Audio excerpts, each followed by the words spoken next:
Ivan Golub, that's my Ukrainian son. We fought Javante Clark. There's no way that Ivan lost that fight. When the judges announced the decision, we had lost on all 3 judges' scorecards. Everyone was booing.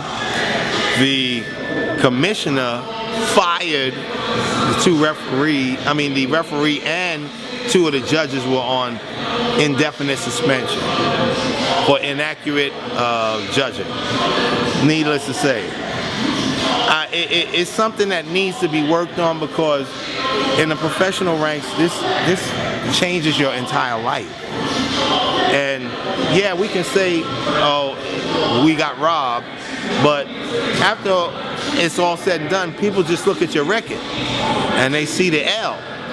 Then you have to explain the L, and you don't want to explain the L because it shouldn't have been there. These officials need to either go to school or be severely reprimanded when they come up with these decisions that don't make any sense. Do you think there's any way they could fix it to where it's at least fair? Oh yeah, start firing them bums. If you don't give them the opportunity to work and make some money, they will stop doing it. They will stop coming up with what I call fliggity-jiggity decisions. It will end. So that's what needs to happen. They need to be penalized for their actions, and if it continues, fire them outright.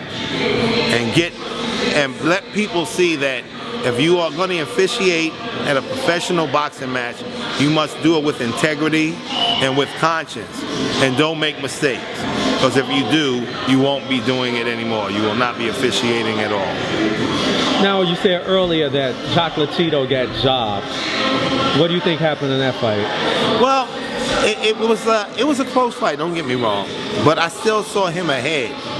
And I think, honestly, the officials were swayed by the blood that had them going. You know, his face was constantly hemorrhaging, and they just sort of fell into it. And it happens at times.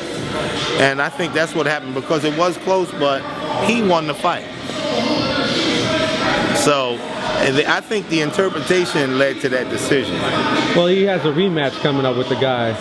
Do you think he needs to stop him to get his title back? Or can he win a decision? I think he can win a decision, but he has to be on point. He has to have the fire and the anger of coming up short in his mind and in his body, so that this way he can come out ahead. And I don't think that you'll see anything other than what I just described to you, because once he gets in that ring, I think the chocolate one's going to be pissed off, and you're going to see it in his actions. How can he stop the headbutts from coming in, though? Because, you know, conventional against southpaw, you always see headbutts, and the guy leads with his head a lot of times. Well, what Chocolatito is going to have to do is he's going to have to use his hands as bumpers. So when his head comes in, don't let him get close. Especially, he's going to have to be cognizant of that, controlling that head when it gets close to him, because you know he's good to do it. So whenever he comes in, just control his head. Control his head. Don't let it get close. Even if it comes in, push his head right back. Don't let him come close with it. So use his feet and his hands more. Yes. Because that guy, golly, that guy. Oh yeah, he comes in like a Burmese Bronco.